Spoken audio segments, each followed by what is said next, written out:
All right, I'll keep it brief. I don't want Sheldon to be late for his eye doctor's appointment. Well, we got Florida this week, and that's they're the team with the roster. They're the team with the all the all the glitter and all the shine. They're year in and year out the projected number one in the conference. Most of the time, number one or number two in the nation. So it should be a great experience for us to go over there, and we generally in the past have competed very strongly over there, and I don't have any reason to believe we'll do anything differently this year. Um, Kids are excited, got a little momentum going. They feel good about where they're at. We still have to manage our bodies pretty carefully over the next several weeks, just because we've got a little bit of a meat grinder. It starts this week, and then we come home for Alabama, and then we got to turn around and get on an airplane the next morning, go to Missouri, and make up the meat with Missouri and Arkansas, and then we'll go to TW the following week. But it's 4 meets in 14 days, and and for us that's a bit of a challenge. It's a good thing because if we navigate it well, it prepares us for the postseason and makes us gain a little confidence in knowing that we can handle those things. Um, but we just have to be judicious, especially on that double weekend. I'm not sure what the lineups are going to look like. There's a good chance that some things might change from meet to meet, but we anticipate trying to put our best foot forward for sure this week against Florida, because it's going to be a monumental task to go down there and try to get a win. If I could ask you just to reflect one last time after a couple of days on the meet you just had, three perfect tens, the SUNY League, the Yeah. 13,000, everything. It just seemed like the perfect experience for anybody who attended. It was fantastic, to see our fans come out at the level that they did. The students were amazing. I don't know what the final count on that was, but they were engaged. It was loud down there, and it was just the atmosphere was fantastic. SUNY is obviously the big star right now and has really created a lot of buzz around Auburn. But she's entered more than that. She's energized that team, and they've raised their level of performance with her on that team. And sometimes you're one kid away, and you can hear a little bit of that in what Will was saying a few minutes ago. Sometimes you got a lot of pieces, but you might be coming up short, whether it's due to injury or something else, and just that one last little piece of the puzzle can make a difference. I think SUNY does that for Auburn. Auburn's a contender. Don't I mean the rankings are what they are right now, but Auburn's a contender for the national championship. They are a strong team, and we know that we came out with a great outcome there. We got tight early in that meet, and could have very easily snowballed on us, but our kids really rebounded well, got themselves in the right frame of mind, and finished in a very strong fashion. So Uh, Compared to a home meet, what's different, throughout the week in preparation when you're traveling? well, this week's weird. As a general rule, I like to get three training days in between competitions, but when TV moves us to Saturday, and then we have to turn around for another Friday, which is on the road, we lose a training day. So we're really gonna. I could have jammed 3 days in there, but that would have been not good for some of the. Haley still hurts, and Kaya, the Achilles, regardless of the performance, still hurts, and it was hurting worse yesterday than it's hurt in a long time. So we have to be smart. So we'll get only two in this week. We'll go today and we'll go Wednesday. We got a couple that are going to take today off and get an extra day of rest and come in individually tomorrow and try to go again Wednesday, and we'll see how that goes. But so it's a little different this week, just in terms of numbers. Typically, on a Friday to Friday type schedule, we'll get at least 3 solid days in. Usually the first day in, y'all have heard me talk about it, the first day back in the gym normally is just kind of a knock the rust off, work on trouble spots that we had in the competition, fairly light. We meet, we look at film, all those things. Today we'll go a little harder than we normally do, just because we've only got the two. Speaking of Kaya, obviously come out like she did, do what she did first time Yeah. in competition this year was incredible. Y'all have had you've discussed yeah, a lot of the plan y'all have had to try to bring her along slowly. You feel like she'll be able to get back this weekend, and how do you feel about the plan, Yeah. going forward? Yeah, I mean, step one of the plan is, went well. But when you're dealing with these things, like there's so many unknowns, and Achilles tendons are just a finicky thing, and she gets tired of worrying about it. We all do. It's been an ongoing thing for 2 years, but I feel like she'll be ready to go this weekend. The plan was to get her back for Auburn, so the first time out on all four would be at home, and then we knew that Florida was looming next, so we wanted to have her get one under her belt before. I didn't know she'd go out there and get a 10, and the first time she competed floor. I mean, the kids, she's amazing. I mean, she can do that.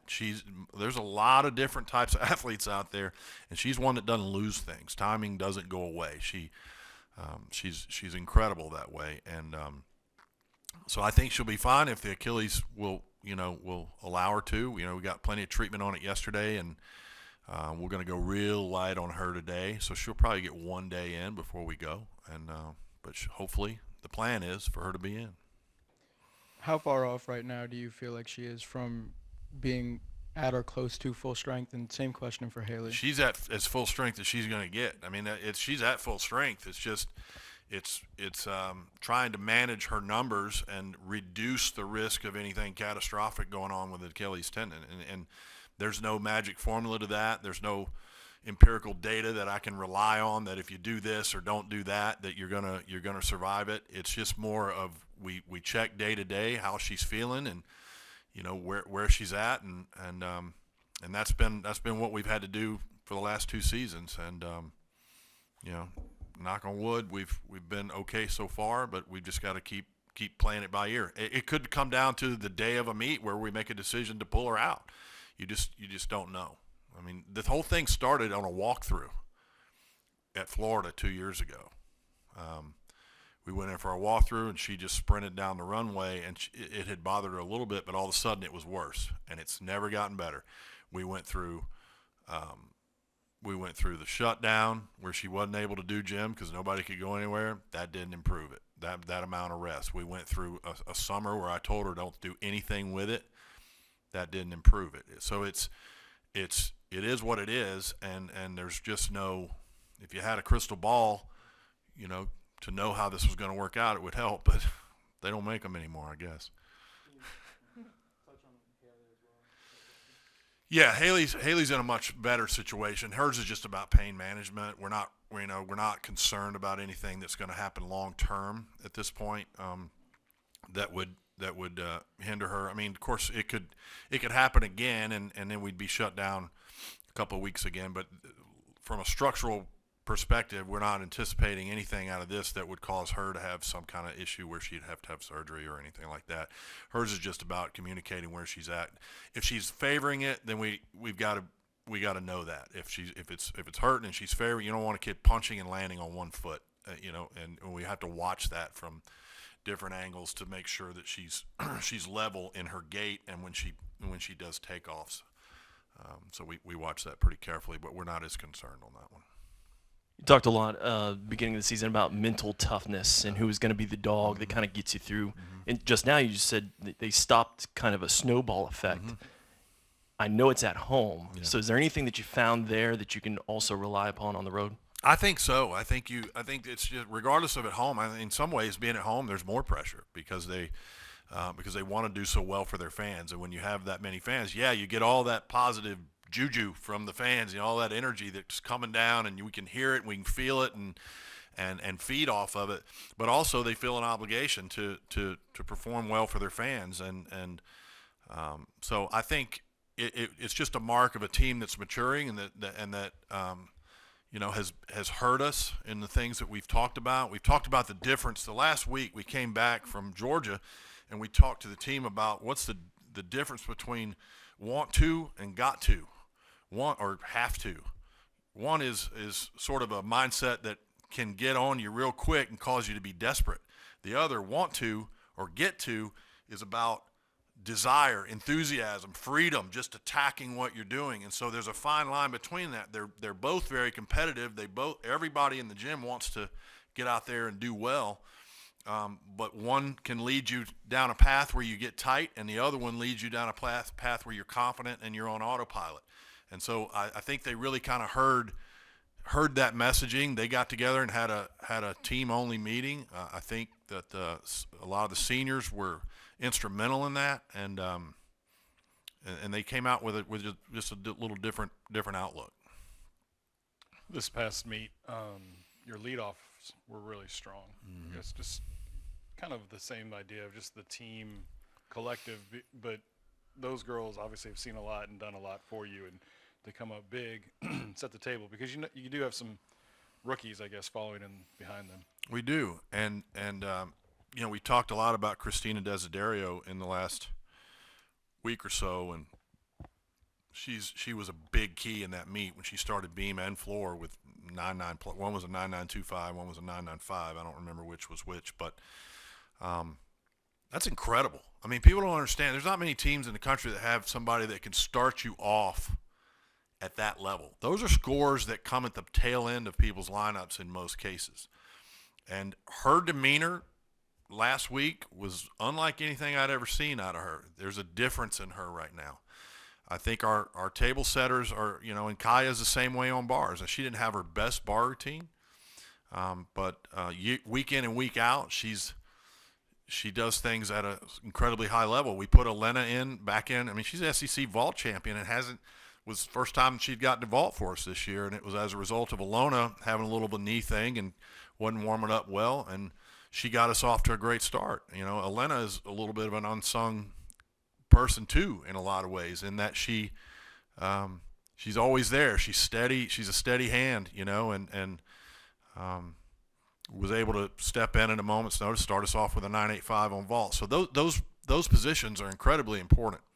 And I think that's where the strength of our team is. I think over time, if we stay healthy, 1, 2, and 3 on every event is where we might be able to make a difference. That's where, down the line, when we start getting head-to-head with these other teams, everybody's got a 4, 5, and 6.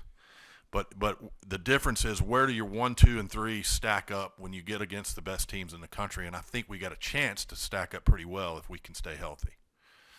Is this the best team you've had? I mean, including with DD, as far as depth to survive injuries?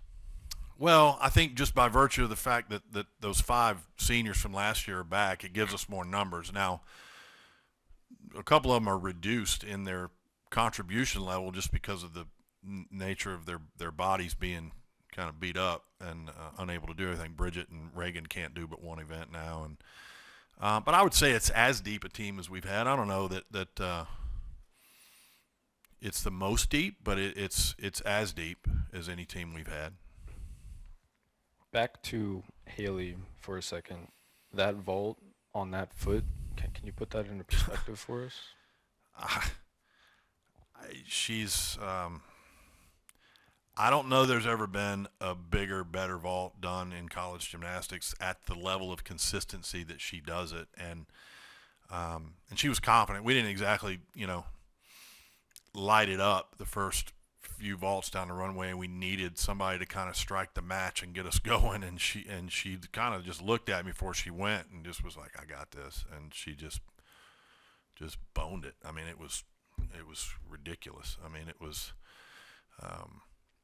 I don't know. There's not a lot of adjectives left to describe the amplitude and bigness of Haley Bryant's gymnastics. I mean, she's not just a gymnast. She's an athlete. I mean, she could. I don't think there's any sport that if that kid had ever attempted to do that she couldn't have done at an extremely high level. She's long. She's powerful. She's strong. She's fast. She's got incredible aerial sense. I mean, there's just not an attribute of athleticism that she doesn't possess. And you couple that with she's just a fabulous human being. She's just a humble, great kid, that everybody loves being around. It's pretty cool to have I think every coach would want to coach somebody like Haley Bryant. It's a crude measuring stick, but I was just looking on Road to Nationals. There have been 24 10s so far this season. Yeah. Maybe you've been able to look at it, you follow it, maybe you don't. Is scoring, you can't see every meet, I know, but Yeah. is scoring, where it should be? I was right talking now? about this with a good friend of mine who's a coach at another school, and we were talking about it, but I want to say that it's a lot of it is due to we've got a lot of teams returned seniors that were fifth years that had a tremendous amount of experience under the belt, and I want to believe that it's about that just sort of raising the bar a little bit in terms of the performance, because how many times did you have a Sarah Finnegan and a Lexi Priestman and McKenna Kelly, and they go out the door, and we got these great freshmen that walk in, and you go, man, what would that look like if we had them all together at the same time? And I think a lot of teams are in that situation right now where they have their superstar seniors that were great for them last year, and they get a bonus year out of them, and they brought in some great freshmen to replace them. And so now you've got this amazing situation where teams have competition in their gyms, and iron sharpening iron, as the old adage is, and it just raises the expectation levels for everybody. It also causes, issues internally sometimes, because everybody wants to compete, and there's 6 spots on every event, and we're carrying 21 kids on our team, so it's they all want to be in there, and a lot of them feel like they do enough, and if they don't get in, they're disappointed, or those kinds of things can creep in if you're not careful. So it's a tough management thing. I was talking to Jeff Grabe about that at Auburn. He's dealing with it too. You get kids that are disappointed because they don't feel like they're getting in as much as they would like to, and trying to make sure that everybody keeps their focus on where it needs to be in terms of the team is a challenge sometimes. Speaking of 10s, you're about to see a girl that's got a lot of them. Trinity? Yeah. Yeah, we love Trinity.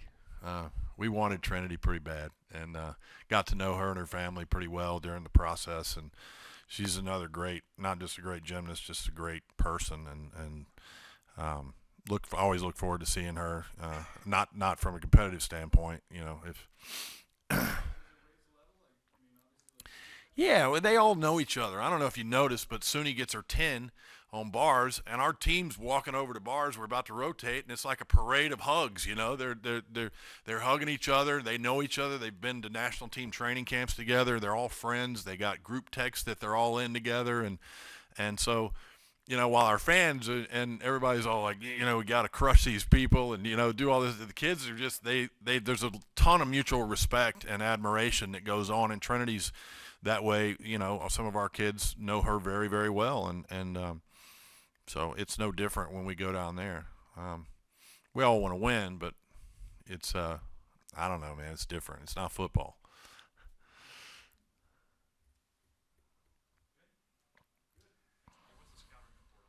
The scouting report in Florida is that they are good. They're good. I don't know what our defense is going to look like yet. I'll have to